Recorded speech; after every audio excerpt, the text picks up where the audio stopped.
Thank you so much for listening to Project Censored Radio. We are very excited to be joined currently by Farida al Abani, who's the former leader of the Feminist Initiative in Sweden and works as a Secretary General of a public health organization in Sweden. She also has a long background in the civil society in Sweden within different organizations. Farida, thank you so much for joining us. Thank you for welcoming me. So I wanted to first off get some context because Sweden is certainly not something that comes up in conversation in the US that often, and NATO is sadly not either something that comes up in conversation. So could you give us some context with regards to Sweden's relationship to NATO in years before this current push to join? Yeah, so Sweden actually has a quite long relationship with NATO since the Cold War, I'd say, or that is how it is. Since they're also in relation with NATO from way back, I think it's from 1994, something that's called I think it's called the Participation for Peace. Which is like a part of NATO, and it's something that Sweden's been a part of since 1994, meaning we haven't really been a neutral country since then. So a lot of people usually say that Sweden hasn't been a neutral country since the Cold War, since we've taken a stand. And also we've signed an agreement that we in Sweden called Värdlandsavtalet. I think it's in English, it's called Memorandum of Understanding. So I think since 2014 we signed that, which means that we have military operations, that we military exercise in Sweden more often than we've had before, that we were also a part of different military actions that NATO has. For instance, we were part of the things that military exercise that were happening in Libya. So yeah. It's quite a long relationship, and NATO usually says that Sweden is one of their most active non-NATO members. So yeah. Which is a hilarious way of putting it. It's basically like you're a member without being a member. Exactly. And you mentioned the claim of neutrality, which is something that Sweden enjoys claiming and has for the past 200 years, even though it's not been neutral. And there's another side of this, which is also that Sweden is a large manufacturer and exporter of weapons. How do you see this contributing or relating to the current stance that Sweden has? Well, I mean, it's been the military or the weapon industry in Sweden is a quite big one, as you mentioned, and it's mentioned now from Turkey that is raising the question of Turkey, that's a NATO country, is saying that, well, it's not fair that Sweden doesn't want to sell their weapons to everybody. That's not fair. Like, we want to be a part of that as well. And Sweden's been, I mean, it's a big income. It is, and our former Prime Minister Stefan Löfven, as he started his leadership, he just really made it clear that the weapon industry is a big part of Sweden. I mean, we have a lot of industries, but one of them is that, and it's a part of our welfare system. And if you don't want to have that, then it's gonna, we're gonna feel it in our welfare system, and sort of like blaming people of having to take a stand of like, are you against the weapons? Then maybe you're not going to get any health care or something like that. And also they're using it. It's claimed as one of our parts in the neutrality that we actually can sell to different parts, and it's sell to different countries that maybe that also share the same opinions, because it's us being a neutral country in the world. So yeah, there's a lot of things to say about also Sweden saying that they're a feminist. Or like the government now are calling themselves a feminist government, and especially when they talk about foreign policy, they say that they have foreign policies that are the most feminist, and I don't see how that really intertwines or how that matches the weapon industry and that export. That is, it's a big part of it, and we don't even say that we're not allowed to export to dictators and things like that. It's like, it's really, it's not so restrictive as one would think. But also, I'm my take on it is as well that I think that we shouldn't have any sort of export on it. But you'd think at least that there would be some more criteria to who you export to. But yeah. Yeah, it kind of reminds me how the US, I think the US supports 75% of the world's dictators. So yeah, whenever the US claims that we're pro human rights, I find that funny in a very, very dark and morbid way. Yeah. But you mentioned, and of course, you were part of the Feminist Initiative party in Sweden, and you mentioned, that Sweden, and we hear this in the United States a lot too, like, oh, Sweden's so feminist and progressive, and I'm curious, and this is also something that you hear in the US with regards to war, like, oh, we have to go to war for feminist reasons, like, we have to save the women in Afghanistan or something, as if we were ever asking the women in Afghanistan if they wanted to be saved by US military. Exactly. But I'm curious, like, particularly from that feminist perspective, can you talk a little bit about like this push to join NATO and just like Sweden's militaristic stance in general and how that totally clashes in your mind?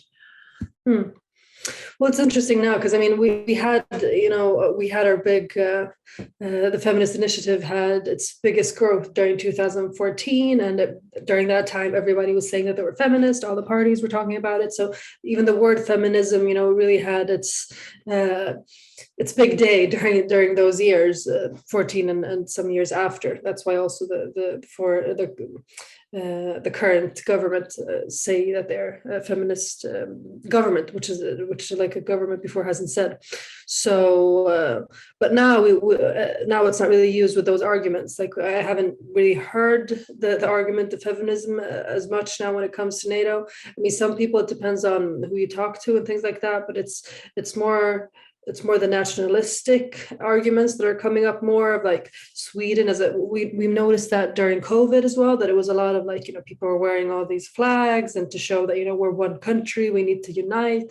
And now that flag is like just continuing and it has different, messages, but now it's more of like, we have to save our borders and, we don't know who's going to come and take our, it's everything from, take our women to take whatever, and it's also mentioned as a way to be solidaric with other countries, that we have to take a more clear stance on it and actually be a part of it, and not just say that we're neutral, as we're not, and then, let's just be a part of it anyways.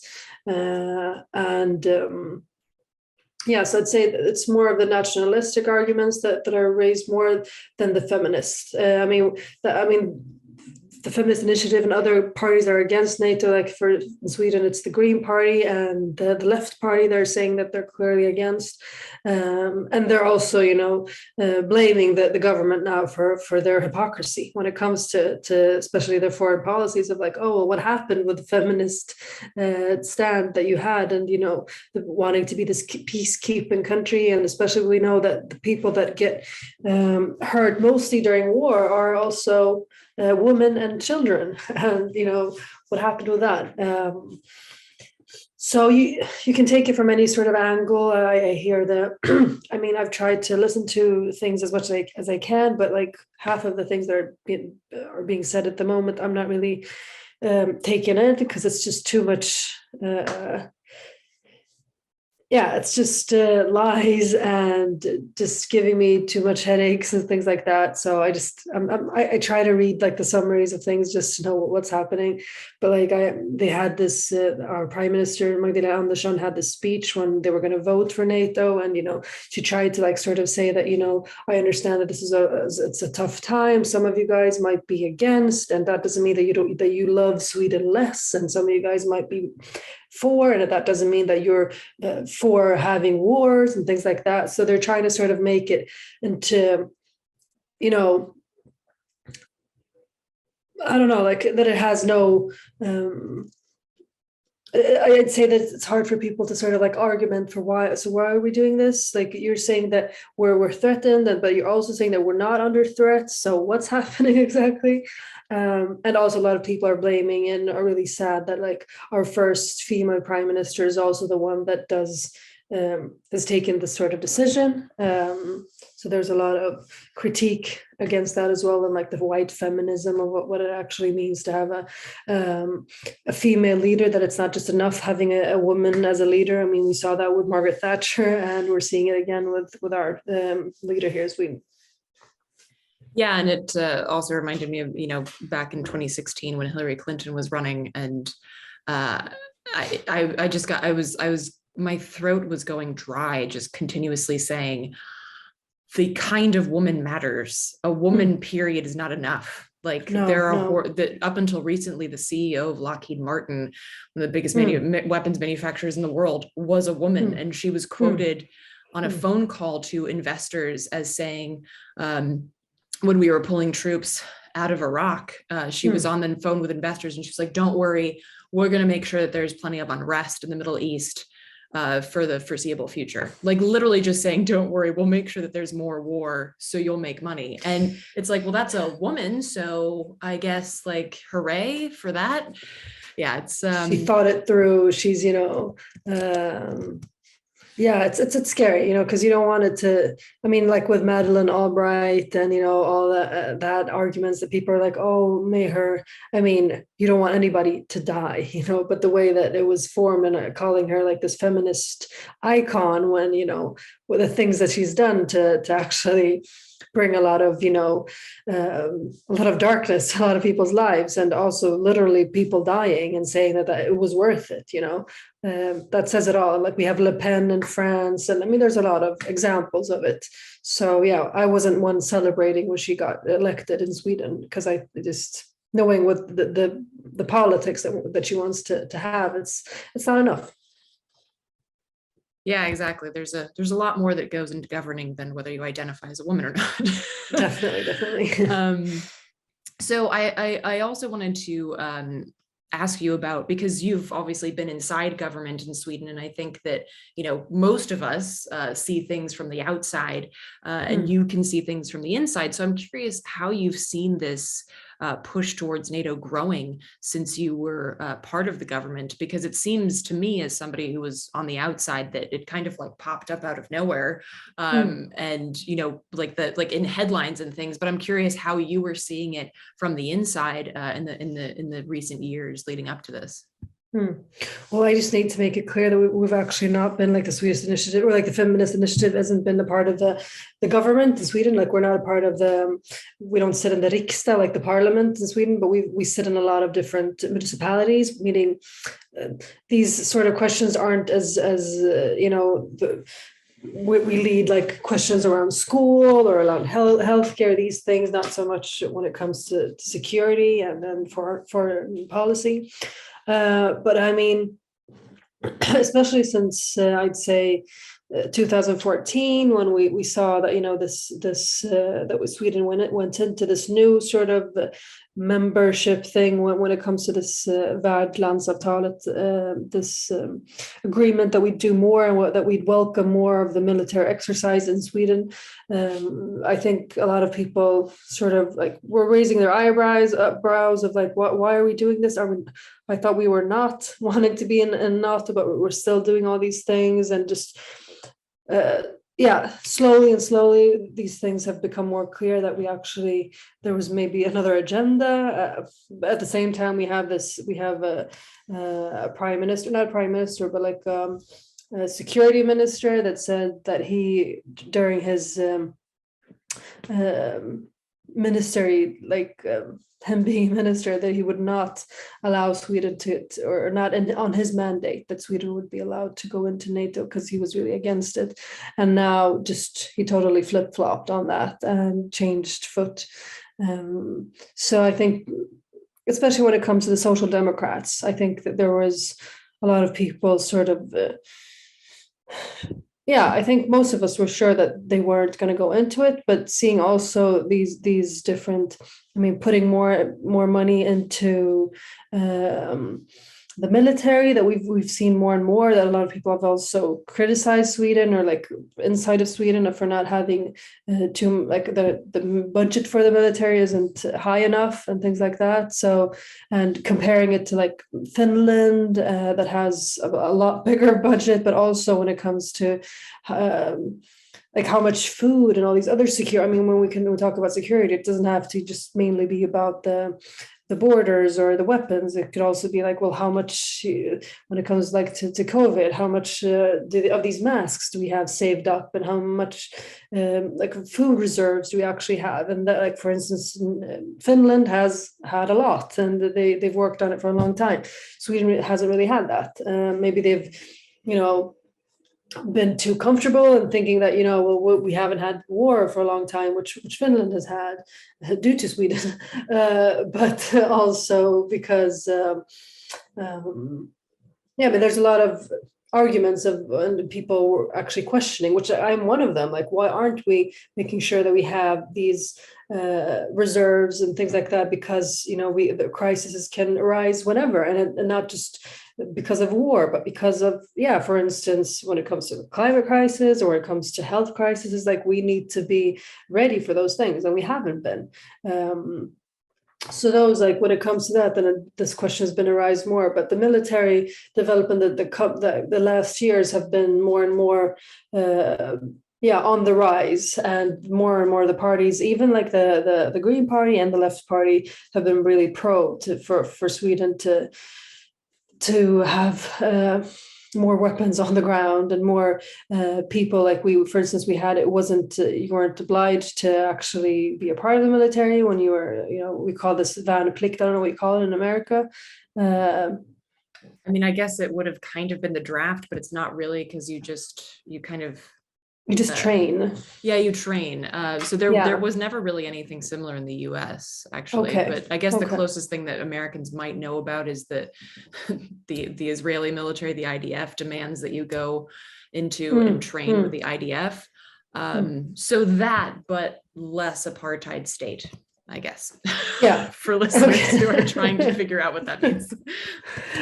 Let's say it's that, yeah. So that's been something like, for Swedes to have to be a part of the military service, it's been going up and down. Like there were some times where I was obliged, and then they took it away, and then now, like the recent years, they took it back, and now I think it's really going to stay there to be obligatory. And they also want more people to be a part. Like, I think the drafting will be even more, and they've talked about this really clearly, that all of us need to take a part of it. And we had a former party leader of the Liberal Party that actually left her position, and I think one of the reasons was because, as well, I mean, she wasn't that popular of a leader, but she also had said during like this interview that they had, that if there was going to be a war in Sweden, she would leave and escape to Norway. Also because Norway is a part of NATO, which is one of our arguments, because they're really pro NATO. But also then she was really criticized for, like, well, you can't escape. If we're in a war situation, you have to militarize, you have to go into the military, you have to do your part of it. You can't just escape. There's a law saying that you're not allowed to escape. And people are sort of like blaming her, but at the same time, I'm like, well, what do we actually, like, there was no discussion of what we actually thought about this, that you're mandated to do all these things, that, just that the freedom of a person, and, you have the history of the Vietnam War, knowing what, like, all the veterans, and not just the veterans, but the people that, I mean, I have my former principal, who's an American, who escaped from America from the US, because he didn't want to be a part of the Vietnam War. And it doesn't mean that it's always wrong to be a part of something, wanting to protect people and things like that, but you don't know what sort of leader you have and what that leader wants us to do, and wanting us to send people to our neighbor country or whatever country, doing things that today is happening that I would not say are democratic, or are something that really make our country or that country that we attack more progressive. It's just a way to put a position and saying that we're, making sure that they know who's the boss, sort of. And that's a big thing of what NATO always does. It's, making sure that they, they want to with their position, and but hopefully if they can have a position around the whole world, then they've conquered. Yeah, it's like kind of an extension of US imperialism in that way. Yeah, it is. Yeah, definitely. And I hadn't actually written this in the questions, but I was curious because I know you've spoken about this before publicly with regards to your personal experience in relation to NATO. And I was wondering if you'd feel comfortable sharing any of that. Yeah, well, because we had this demonstration during this weekend, and I talked about it, and I also wrote a post about it on Facebook recently. It's also, I mean, because I have a background from Libya, so I was born there, and I moved to Sweden when I was 4 years old. And for those of you who know, I mean, there's been a conflict or like a war in Libya since 2010, 11. And our former leader there, Muammar Gaddafi, he sort of flipped, or I don't know what you want to call it, against the people that were protesting against the leadership not being democratic and wanting things to change, and which led to people dying and, a lot of wars within the country. And I was in Sweden at the time, because this is where I live. And like a lot of people from abroad, like looking and having contact with cousins and family, like worried about what's happening, how are you guys doing? Like, when is this madness going to end? We were just like more like infuriated with what the leader was doing, and the Gaddafi, and how the people were suffering from it, and just wanting it to end, because especially being abroad, you have no control, and you just don't want anybody to be affected, and you just want everything to end as fast as possible. But also being positive for people protesting and wanting things to change, because I myself wanted that to happen as well. So I was happy that things were happening. But also, I mean, the protests were really sort of like shot down really fast, so people weren't really allowed to protest. It was really like a risky thing to do. So anyways, and things escalated more and more every week, or like I was following this like, by the hour. And yeah, so they came to a point where like, well, people need to, like, the world needs to intervene. We can't just let this guy do whatever he wants, and let the people suffer. Like, why are people just watching it? Like, as we all can feel when we see different, like now in the situation in Ukraine or in Afghanistan and things like that, wanting somebody to just do something. Like, how can we watch this and like have it in the news and have maybe reporters there, but like not having anybody do anything about it, knowing also how much, weapons and other things that other countries have, or like, not just weapons, but like possibilities to actually intervene. So I was one of the people that actually was like, when they went in, and like there was a discussion like with the UN of like, we need to do something. This is like it's urgent. And then NATO went in, and Sweden was a part of that. I was positive. I was like, well, something needs to happen, and hopefully people won't be affected. And of course, I mean, people have been affected in different ways in different countries when like NATO goes in, and in Libya's case, it was less than maybe other places, but still, I mean, it's hard to just make sure that just one person gets affected. You want it affected, so it's mainly a lot of civilians and things like that you can't sort of ignore or yeah. So anyways, when that happened, I was positive because I just wanted it to end. I wanted him to not be the leader anymore. And as a lot of people, it's maybe sounds really harsh, or I don't know, mean of me to say, but yeah, a lot of people were happy when he died, because as a lot of people can feel with other leaders, like, oh, well, thank God, now we can maybe breathe. Now maybe we can have new times. Now things could change. But yeah, now we've seen that it hasn't changed. Things are chaotic, and having to think about these things afterwards of like, well, why did they go into Sweden, to Libya and not to other countries? We know there's a lot of countries that, could have international intervenence, but they're not having that, because they're not interesting enough to actually go in and intervene. And Libya is one of the countries when it comes to our gas and oil reserves. It's a really interesting country when it comes to that. It's a rich country when it comes to that. So it's been also a higher risk of conflict because of that, both inside the country but also outside of the country, because a lot of people want to have a part of that money and oil.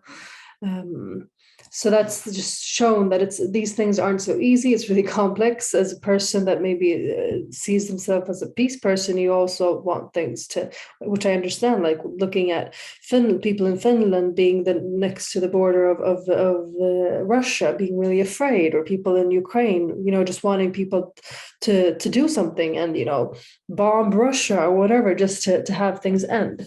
But we also have to have the long perspective of it, of like the people that are doing these things aren't always democratic. They're not, what are their intentions? Why are they doing it? What is the longer plan? Is there a longer plan or not? I mean, there hasn't been a longer plan when it comes to Libya. So we're just seeing these proxy wars that are affecting people, and nobody is really interested of having them end.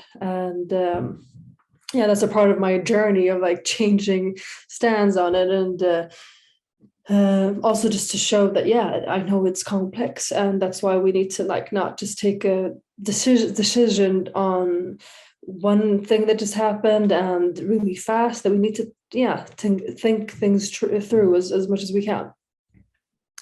Yeah, the nuance, they say truth is the first casualty of war. I think nuance is probably up there too. 1A and 1B, understanding the context and complexity of a situation.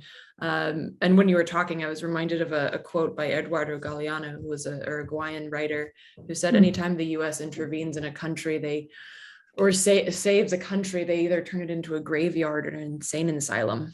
And NATO being part of the US empire, I think that that holds true.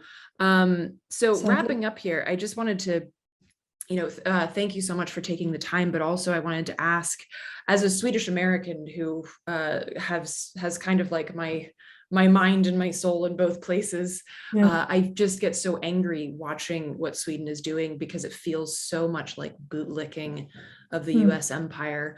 And there are very few Swedish politicians who are standing up against what's going on. One of them is the party leader of the left party, Nooshi Dagostar. Thank you.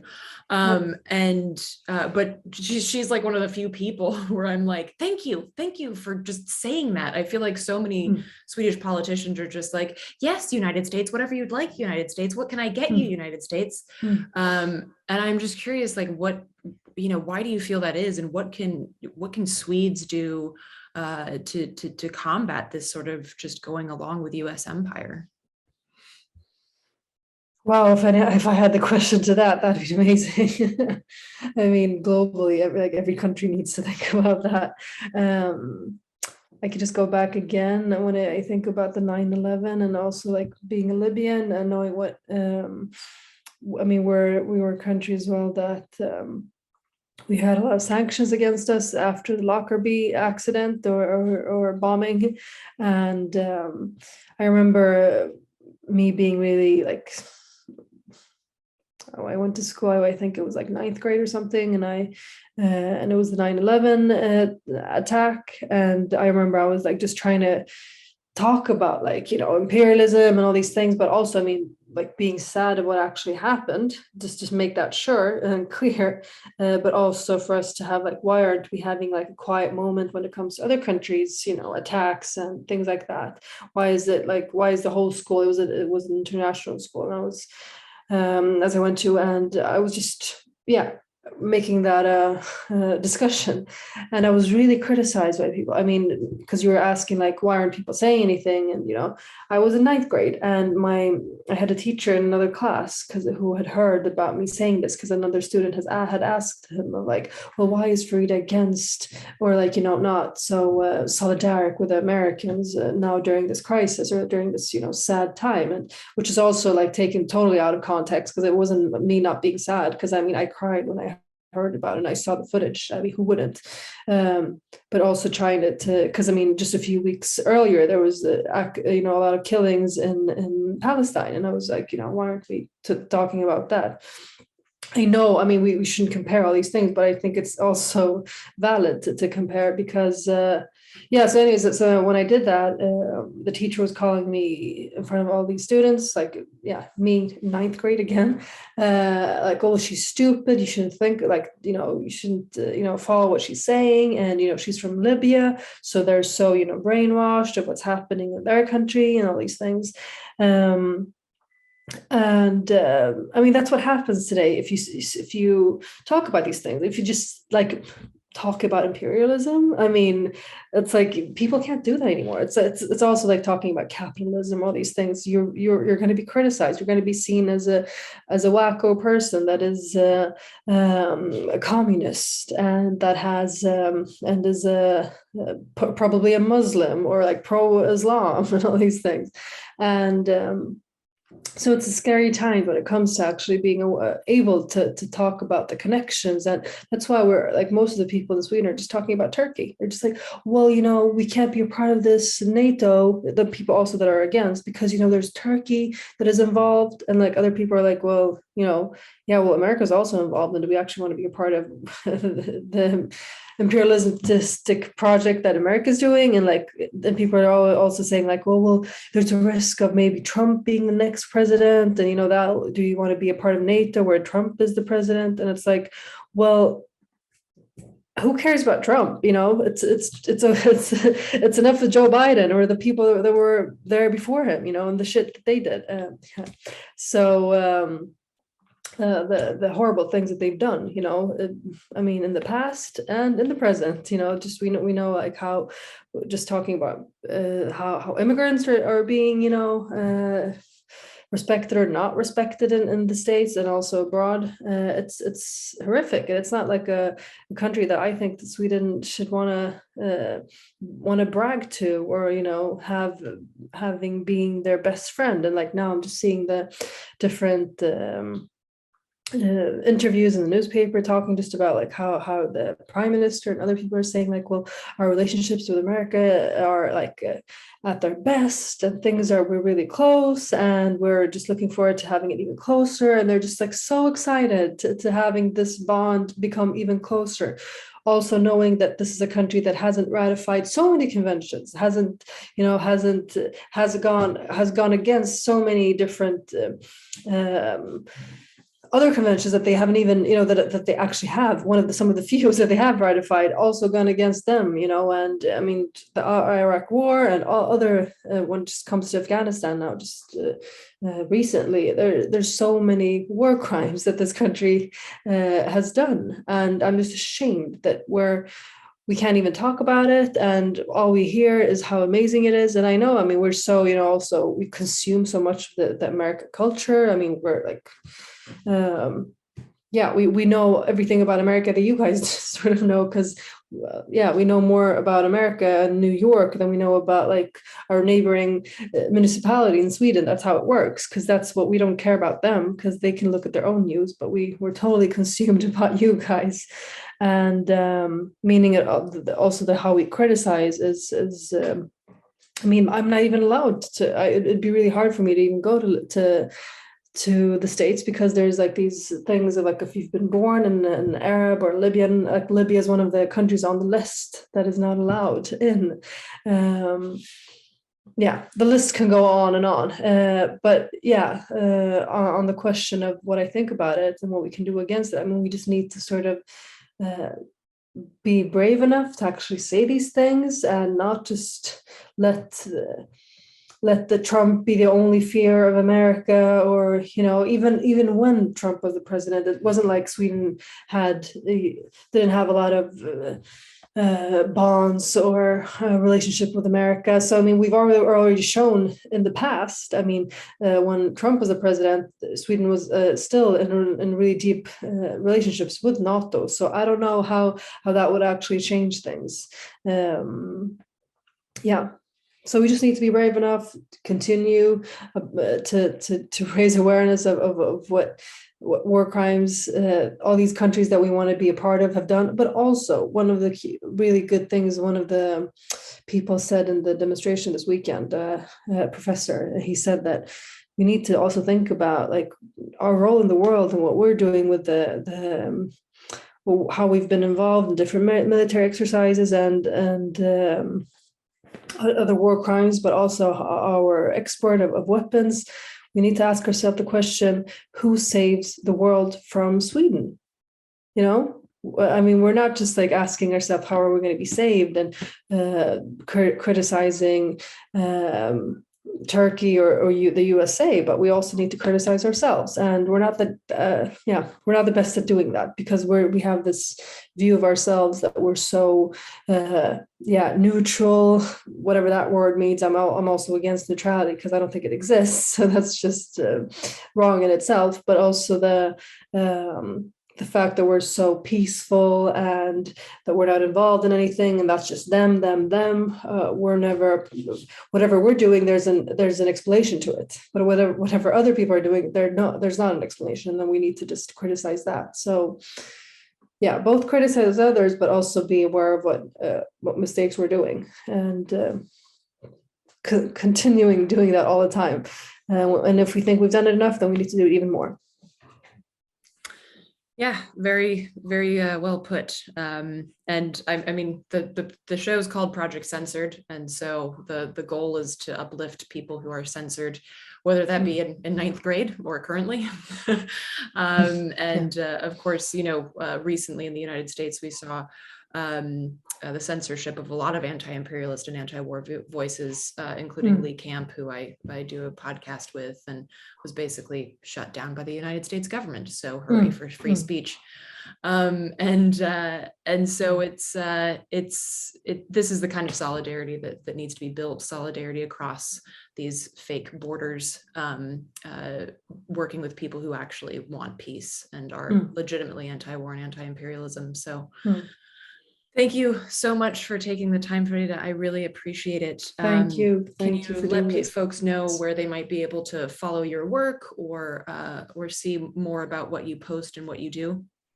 Well, yeah, I have an open Instagram, so it's called Farida al Abani. If you want to, I try not to. I mean, when I left politics, I try to just chill out and just, I don't know, take walks and stuff like that. But then things changed, and so I'm trying to post a bit more stuff. Not that active, but from time to time I post things, and sometimes in English, sometimes in Swedish. So I'd say on Instagram is the best to follow, Farida al Abani. Great, thank you so much.